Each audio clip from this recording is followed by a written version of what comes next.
오늘의 이야기 안녕하십니까? 삶의 지혜와 깊이를 나누는 시간입니다. 이 귀한 나눔이 더 많은 분들에게 닿을 수 있도록 잠시 시간을 내어 구독과 좋아요를 눌러주시면 감사하겠습니다. 여러분의 작은 실천이 하나님의 말씀을 전하는 귀한 통로가 됩니다. 여러분의 삶에 주님의 평안과 은혜가 가득하기를 기도합니다. 성경은 그리스도인들에게 온 세상으로 나아가 복음을 전파하라고 가르칩니다. 하지만 오늘날 우리가 사는 이 시대, 특히 서구 사회에서는 과거와 같이 사람들이 복음에 반응하지 않는 현상을 목격하게 됩니다. 한때 수많은 영혼을 움직였던 그 강력한 메시지가 지금은 공허한 메아리처럼 들릴 때가 많을까요? 무엇이 변한 것일까요? 오늘 우리는 그 해답의 실마리를 사도행전에서 찾아보고자 합니다. 사도행전 2장의 문화와 사도행전 17장의 문화 사이에는 아주 큰 차이가 존재합니다. 그리고 오늘날 우리가 발딛고 선 이 사회는 안타깝게도 사도행전 17장의 문화와 점점 더 닮아가고 있습니다. 그렇다면 이렇게 세속화된 문화 속에서 살아가는 사람들에게 우리는 어떻게 효과적으로 복음의 메시지를 전할 수 있을까요? 성경은 바로 그 방법에 대해 우리에게 명확한 지침을 주고 있습니다. 오늘 이 시간을 통해 우리는 이 시대에 맞는 효과적인 복음 전파의 길을 함께 배우게 될 것입니다. 우리의 가장 깊은 열망은 바로 복음 전파, 즉 영혼 구원에 있습니다. 사람들을 단순히 창조론자로 만드는 것은 우리의 목표가 아닙니다. 창조론자라 할지라도 창조주 하나님을 자신의 구주와 주님으로 믿고 신뢰하지 않는다면 무신론자와 마찬가지로 영원한 생명을 얻을 수 없기 때문입니다.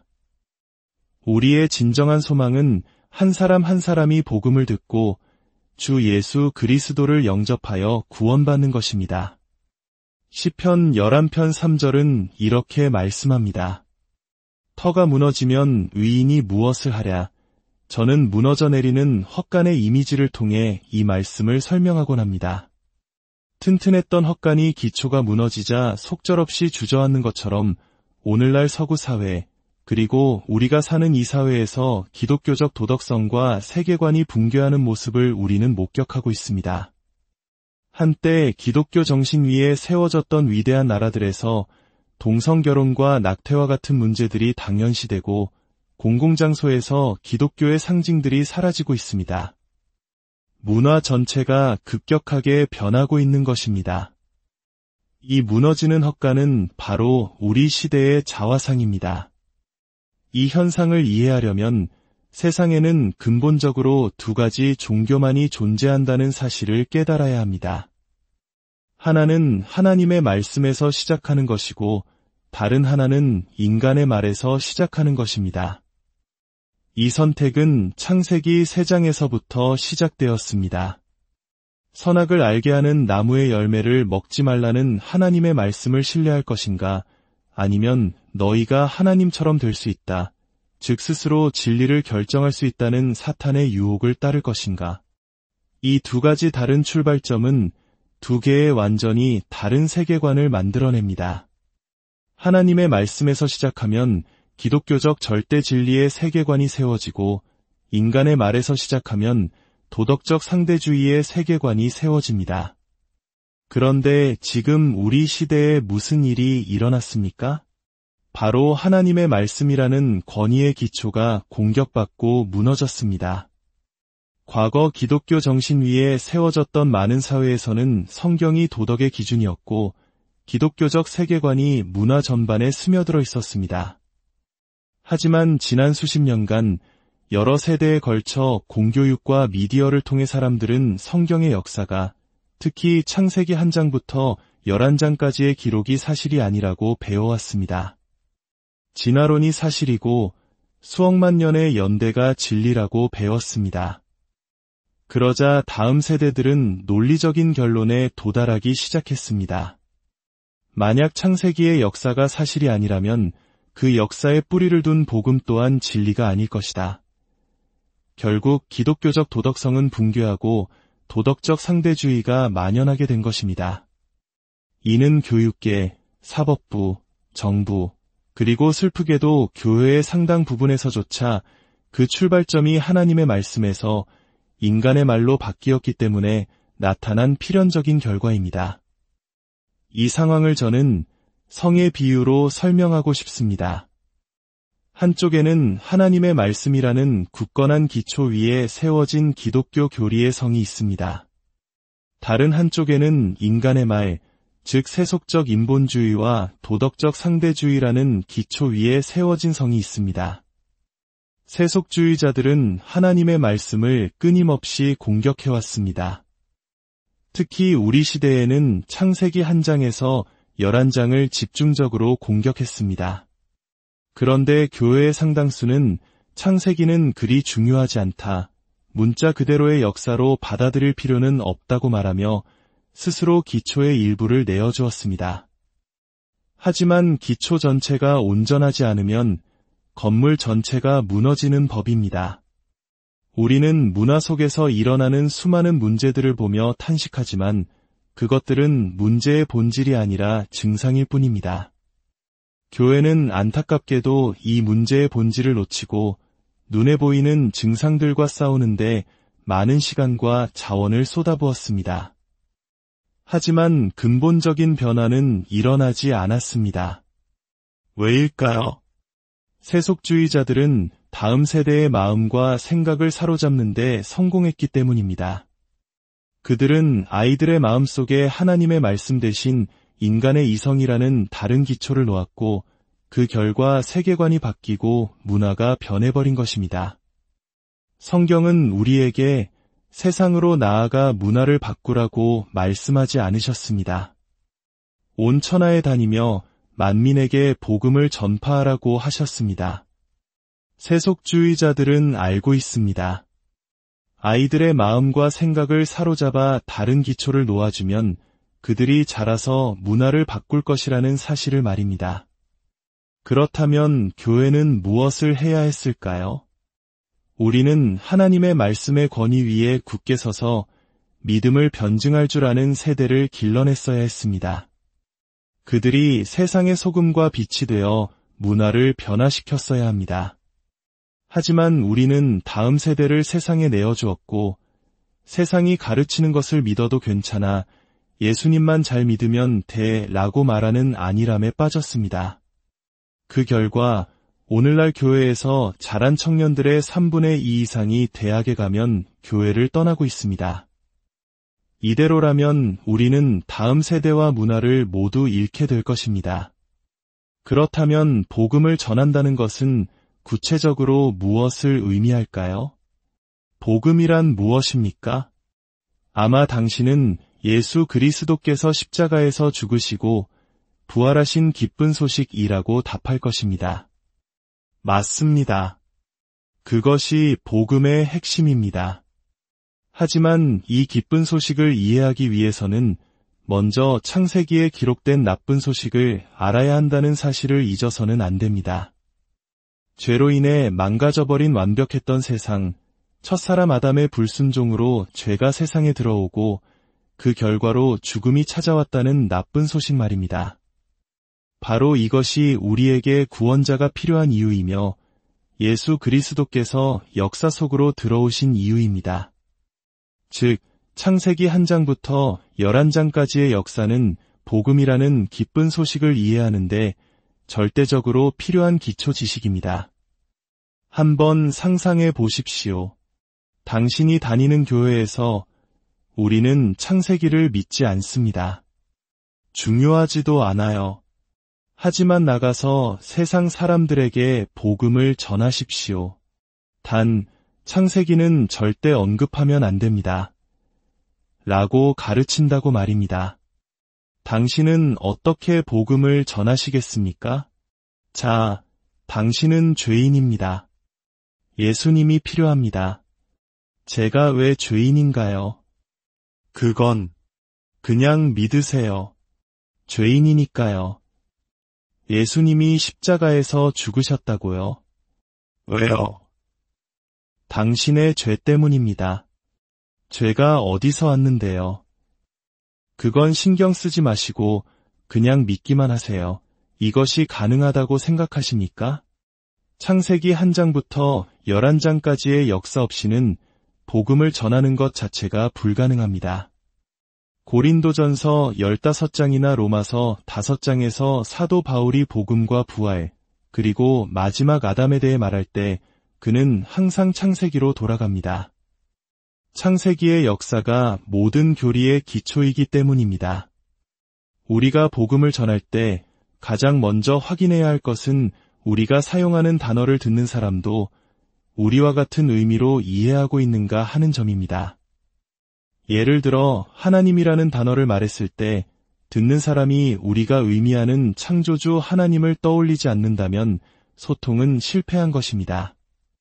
죄라는 단어를 말했을 때 그들이 성경이 말하는 죄의 개념을 이해하지 못한다면 역시 소통은 이루어질 수 없습니다. 저는 복음을 3가지 측면으로 나누어 생각하는 것을 좋아합니다. 첫째는 기초적 측면입니다. 창조주, 죄의 시작, 죽음의 형벌이라는 역사적 사실입니다. 둘째는 능력의 측면입니다.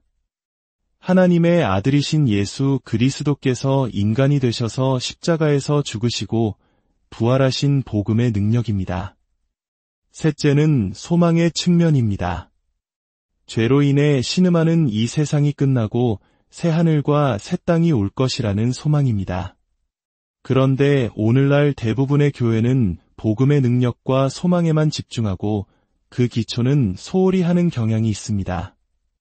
종말론에 대해서는 특정 관점을 가져야 한다고 강조하면서도 창세기에 대해서는 하나님이 창조하셨다는 것만 믿으면 된다. 진화론이나 수억만 년의 연대와 타협하는 것을 쉽게 용납합니다.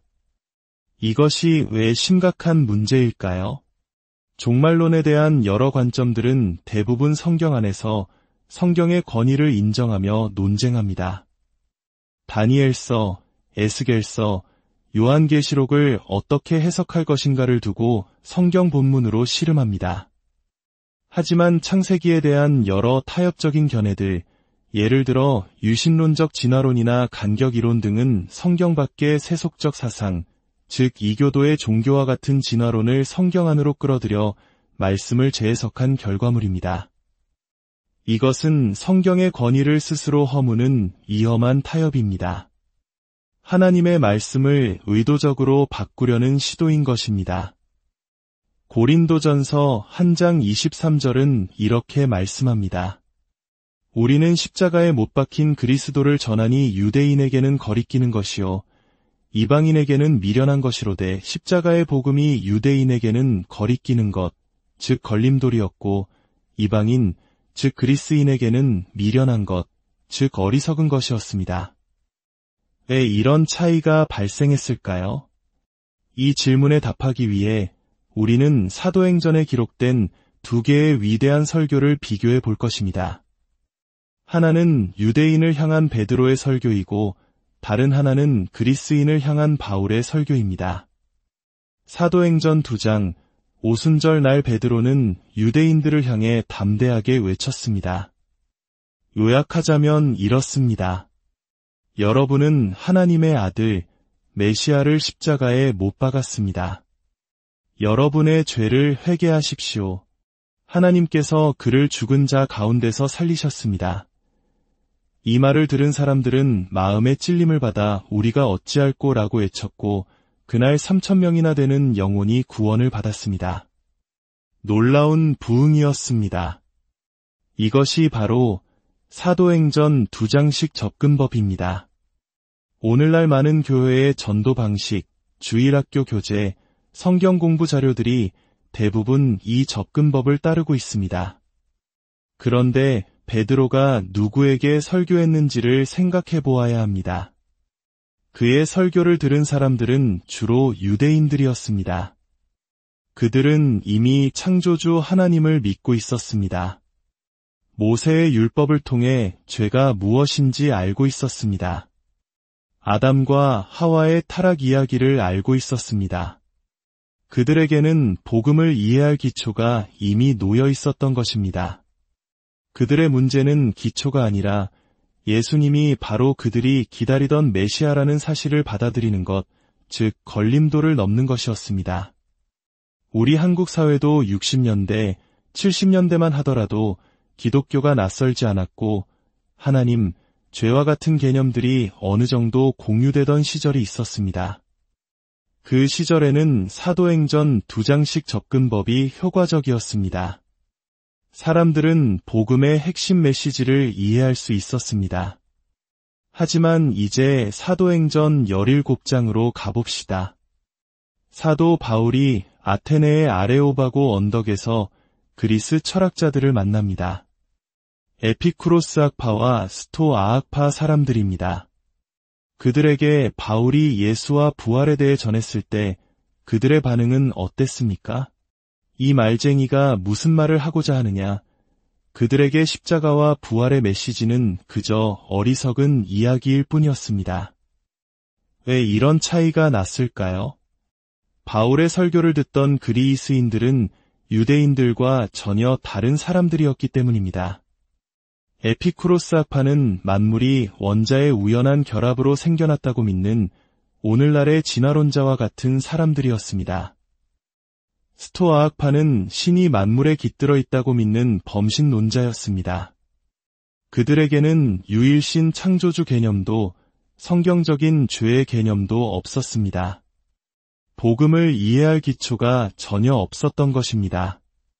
그래서 바울은 어떻게 했습니까? 그는 회개하고 예수를 믿으시오 라고 시작하지 않았습니다. 그는 가장 처음으로 돌아갔습니다. 우주와 그 가운데 있는 만물을 지으신 하나님께서는 그는 창조주 하나님에 대해 설교하기 시작했습니다. 복음을 이해할 수 있는 기초부터 차근차근 놓아준 것입니다. 이제 우리의 현실을 돌아봅시다. 오늘날 우리의 문화는 사도행전 2장의 유대인들보다 사도행전 17장의 그리스인들과 훨씬 더 닮아 있습니다. 학교에서는 진화론을 과학적 사실로 가르칩니다. 사람들에게 하나님을 믿으세요 라고 말하면 그들은 어떤 신을 말하는 거죠? 이슬람의 신, 불교의 신, 아니면 뉴에이지의 신인가요? 라고 되묻습니다. 죄라는 단어는 그저 낡은 종교적 용어가 되어버렸습니다. 이런 문화 속에서 과거처럼 사도행전 2장식 접근법만 고수하는 것은 기초공사도 하지 않은 땅 위에 건물을 지으려는 것과 같습니다. 결과는 뻔합니다. 사람들은 이해하지 못하고 복음은 그저 어리석은 이야기로 치부될 것입니다. 이제 우리는 다시 기초로 돌아가야 합니다. 세속화된 이 시대의 사람들에게 복음의 기초가 되는 창세기의 진리를 담대하게 선포해야 합니다. 하나님이 누구신지, 세상이 어떻게 시작되었는지, 죄와 죽음이 왜 들어왔는지, 그리고 왜 우리에게 구원자 예수 그리스도가 필요한지를 처음부터 설명해 주어야 합니다. 이것이 바로 사도행전 17장의 지혜이며 오늘날 우리에게 주어진 시대적 사명입니다. 기초가 흔들리는 시대에 우리는 변치 않는 하나님의 말씀이라는 반석 위에 굳게 서서 창조주 하나님부터 인간의 타락과 죄의 시작, 그리고 구원의 약속까지 복음의 전체 그림을 담대하게 선포해야 합니다. 이 말씀을 듣는 모든 분들의 삶에 창조주 하나님의 지혜와 구원자 예수 그리스도의 은혜가 늘 함께